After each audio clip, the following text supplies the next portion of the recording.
பயப்படுறாங்க. தொழில் பண்ண வரவங்களையும் பிடிச்சி எஃப்ஐஆர் போட்டுருவாங்களான்னு சொல்லி பயப்படுறாங்க. அவ்வளோதான். FIR government. அதனால் முதலமைச்சரும் பக்குவமாக நடந்துக்கிட்டேன்னா ஒன்றும் பிரச்சனை இல்லை. திமுக ஒரு பெரிய ஆலமரங்க. நீங்கள் தானே இருக்கிறதுலையே மோஸ்ட் பவர்ஃபுல்லான ஆளுங்க. சட்டமன்றம் நடக்கிற நாட்கள் தவிர 10:30 மணிக்கு கையெழுத்து போட சொல்லியிருக்காங்க. வேற எதுவும் இந்த ஆஜராகிறது வரைக்கும் நிபந்தனைகளோட எதுவும் உங்களுக்கு சொல்லியிருக்காங்க? விதிமுறைகள் கடைபிடிக்கணும், எதுவும் விதிமுறைகள் கடைபிடிக்கணும்னு என்ன விதிமுறைகள்? அப்படி ஒன்றும் விதிமுறைகள்லாம் ஒன்றும் இல்லை. எதனால் கையெழுத்து போட சொல்லியிருக்காங்க? அந்த சட்டமன்றம் நடக்கிற வரைக்கும் சட்டமன்றம் இல்லாத நாட்களில் கையெழுத்து போடணும்னு சொல்லிக்கிறாங்க. சார், இப்போ இந்த புதிய அரசு கொஞ்ச நாள் ஆயிடுச்சு. நிறைய முதலீடுகள் மற்ற மாநிலங்களுக்கு போயிருக்குது. ஆமாம், இன்னைக்கு செய்தித்தாள் எல்லாம் பார்த்துருப்பீங்கல்ல. வெஸ்ட் பெங்காலுக்கு 75% போயிருக்கு, ஆந்திர பிரதேஷ் போயிருக்கு, மகாராஷ்டிராவுக்கு போயிருக்கு, தமிழ்நாட்டில் ஃபுல்லாக முதலீடுகள் ஃபுல்லாக குறைஞ்சி போயிருக்கு. பயப்படுறாங்க. தொழில் பண்ண வரவங்களையும் பிடிச்சி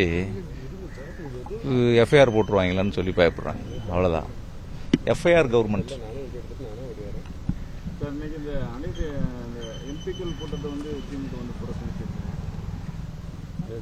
திமுக எம்பி எங்க தலைவர் நடத்தினா தான் கூட்டத்துக்கு போவாங்க.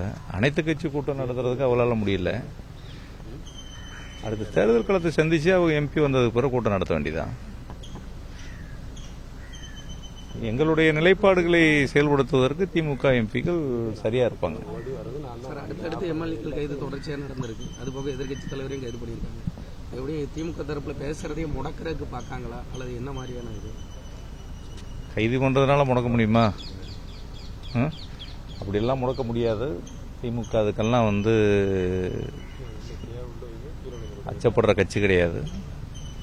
ஜனநாயகத்தில் தன்னுடைய கருத்துக்களை சரியான முறையில் எடுத்து வைக்கிற ஒரு அரசியல் கட்சி. பட் சட்டமன்றத்தில் எதிர்கட்சிகள் தங்களுடைய குறைகளை கோரிக்கைகளை பேச முடியுதா? முறையா அனுமதி நேற்று பேசணும்ல, கேட்டீங்களா? நீங்க பேசும்போது கடைசியில் கொஞ்சம் குறுக்கீடுகள் அதிகமாக இருந்துச்சு அமைச்சர்கள். இல்லை, குறுக்கீடுகள் அவங்க இந்த மாதிரி எங்கள் முதலமைச்சர் எங்கே பேசியிருக்கீங்க அப்படி இப்படின்னு சொல்லியிருக்கிறாங்க. அதுக்கான விளக்கங்கள் நம்ம சொல்லியிருக்கிறோம். அதனால் முதலமைச்சரும் பக்குவமாக நடந்துக்கிட்டேன்னா ஒன்றும் பிரச்சனை இல்லை. சார், அந்த துப்பாக்கி முறையில் அது மட்டும் என்ன சார்? எந்த துப்பாக்கி முறையில்? அது பார்த்தீங்களா? எங்கள் இளைஞரணி செயலாளரை, எதிர்கட்சி தலைவரை.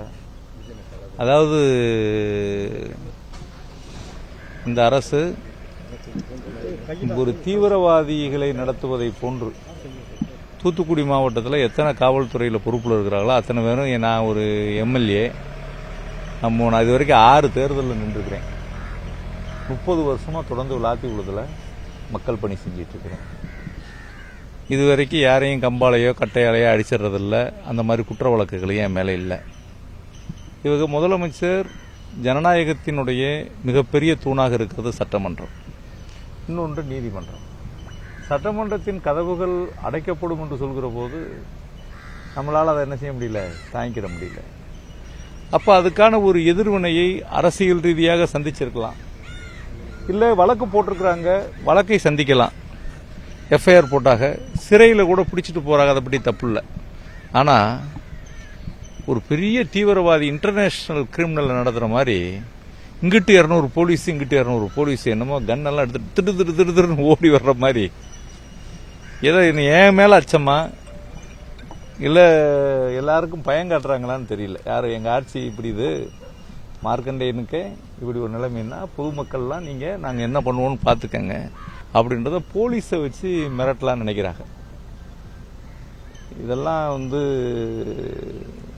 நடைமுறை சாத்தியமா ஜனநாயக நாட்டில்? மேற்கொண்டிருக்காங்க. இதே மாதிரி தாவாக எம்எல்ஏ மீது நிறைய புகார்கள், பாலியல் புகார்கள் இருந்து நிறைய புகார்கள் இருக்கு. பத்திரிகையாளர்களை தாக்கியிருக்க புகார்கள் எல்லாம் குறித்து வச்சுக்கிட்டே வர்றோம். கணக்கை வேகமாக சமன் பண்ணுவோம். நாங்கள் நியாயம் இல்லாத திமுக ஆட்சி 5 வருஷம் நடந்துச்சு. எத்தனை எம்எல்ஏக்களை கைது பண்ணியிருக்காங்க? அதிமுகக்காரர்கள் எங்களை பேசாத பேச பேசிட போகிறாங்க. இல்லை, மற்ற கட்சிக்காரர்கள்லாம் இது வரைக்கும் எதுவும் பேசாததா பேச போகிறாங்க. இந்த கைதுன்னு சொல்கிறது, எம்எல்ஏ கைது பண்ணுறது, எம்பியை கைது பண்ணுறது அப்படின்னு சொல்கிறது ஒரு தட்டன் பண்ணுற மாதிரி இருக்குது. அவ்வளோதான். இதில் வேற ஒன்றும் இல்லை. இவங்க ஆட்சியில் பட்ஜெட்டில் என்ன இல்லை, ஒன்றும் இல்லை. மக்கள் ஃபுல்லாக என்னென்னமோ எதிர்பார்த்தாக, பெரிய வண்டி நிறைய ரயில் நிறைய அள்ளி வந்துடும் சொல்லி எதிர்பார்த்த மக்களுக்கு ஏமாற்றம் இருக்குங்களா? எதுவுமே இல்லை. பானையில் இருந்தால் தானே அகப்பைக்கு வரும். பானையில் என்ன இல்லை, ஒன்றும் இல்லை.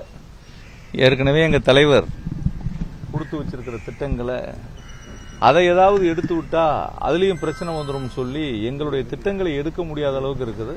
அவர் தேர்தல் வாக்குறுதிக்கு சொன்ன எந்த விதமான திட்டங்களும் என்னல்ல,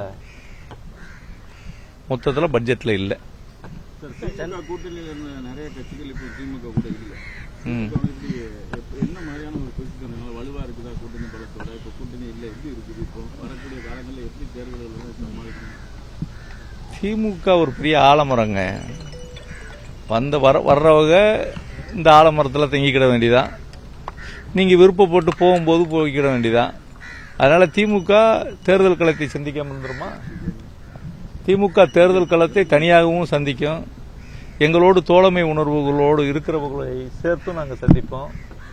திமுக ஒரு தனிப்பெரும் இயக்கம். அது நேற்று சட்டமன்றத்தில் எதிர்க்கட்சி தலைவரை பார்த்து நியூஸ் பேப்பர் படிங்க அப்படின்னு சொன்னாப்புல. ஆனால் செய்தித்தாள் நிருபர்களை தாக்குனாங்க தவாக்க எம்எல்ஏவே. அதை குறித்து ஒரு எதிர்ப்பு தெரிவிக்கல. பத்திரிகையாளர்களுக்கே பாதுகாப்பு இல்லாத சூழ்நிலை இருக்கு அப்படின்னு நினைக்கிறேன். உங்களுக்கே பாதுகாப்பு இல்லையா? நீங்க தானே இருக்கிறதுலேயே மோஸ்ட் பவர்ஃபுல்லான ஆளுங்க. காற்று புகாத இடத்திற்கும் ஒளி புகாத இடத்துக்குள்ளேயும் பூர்றது யாரு? பத்திரிகையாளர்கள் தான். உங்களுடைய ஜனநாயகம் எங்கு மறுக்கப்படுகிறதோ அந்த இடம் விரைவில் வெற்றிடமாக ஆகிவிடும். இதுதான் இந்தியா மட்டுமல்ல உலக வரலாறே. பத்திரிகை ஜனநாயகம் என்பது அரசியல் அமைப்பிலே, ஜனநாயகத்திலே நீங்கள்லாம் 4வது தூண். உங்களை போன்று ஒளிவு மறைவு இல்லாமல் மக்களுக்கு செய்திகளை எடுத்து கொண்டு போவர்களால் தான் இந்த நாட்டிலே தவறுகள், குற்றம் செய்பவர்கள், தவறு இழைத்தவர்கள் எல்லாம் தங்களை திருத்தி மீண்டு வரக்கூடிய வாய்ப்பு பத்திரிகை தான் கொடுக்கிறது. அந்த பத்திரிகைக்காரர்களுக்கே சுதந்திரம் இல்லை, அவங்களுக்கே அச்சுறுத்தல் இருக்கிறதுன்னா அதை நீங்க தான் என்ன செய்யணும்? மக்களிடம் கொண்டு போய் சேர்க்க வேண்டும். அந்த பொறுப்பு உங்களிடம் இருக்கிறது. உங்க விசாரணையின் போது துப்பாக்கி முனையில மிரட்டினதா சத்தம் போட்டு ஆமா, நீதிமன்றத்தில் தெரிவிச்சிருக்கீங்களா? நீதிமன்றம் திருப்பி என்னை கூப்பிடல. அப்பப்போ இந்த எதிர்கட்சியா இருக்கும். இன்னும் இந்த 5 ஆண்டு காலத்தில் நான் அடிக்கடி போவோம். நீங்க அப்பப்போ வாங்க.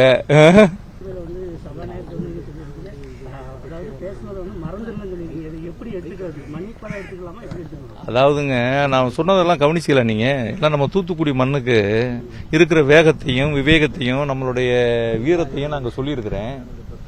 நீங்க பேசுறத என்ன செய்ய சொல்லியிருக்கிறோம்? இதை போய் தேவையில்லாமல் இவ்வளவு தொலைக்கு இழுத்துட்டு வர வேண்டியதில்லை. நீங்க பிரிவிலேஜஸ் கமிட்டிக்கு அனுப்புறேன்னு இருக்காரு ஸ்பீக்கர், அனுப்பட்டும். இங்கே எஃப்ஐஆர் போட்டிருக்காங்க, வழக்கு நடக்கட்டும். இதை போய் ஏன் தேவை? அவையினுடைய நேரத்தை போய் எதுக்குன்னா நான் மறந்துருக்கேன்னு சொன்னேன். அவ்வளவுதான்.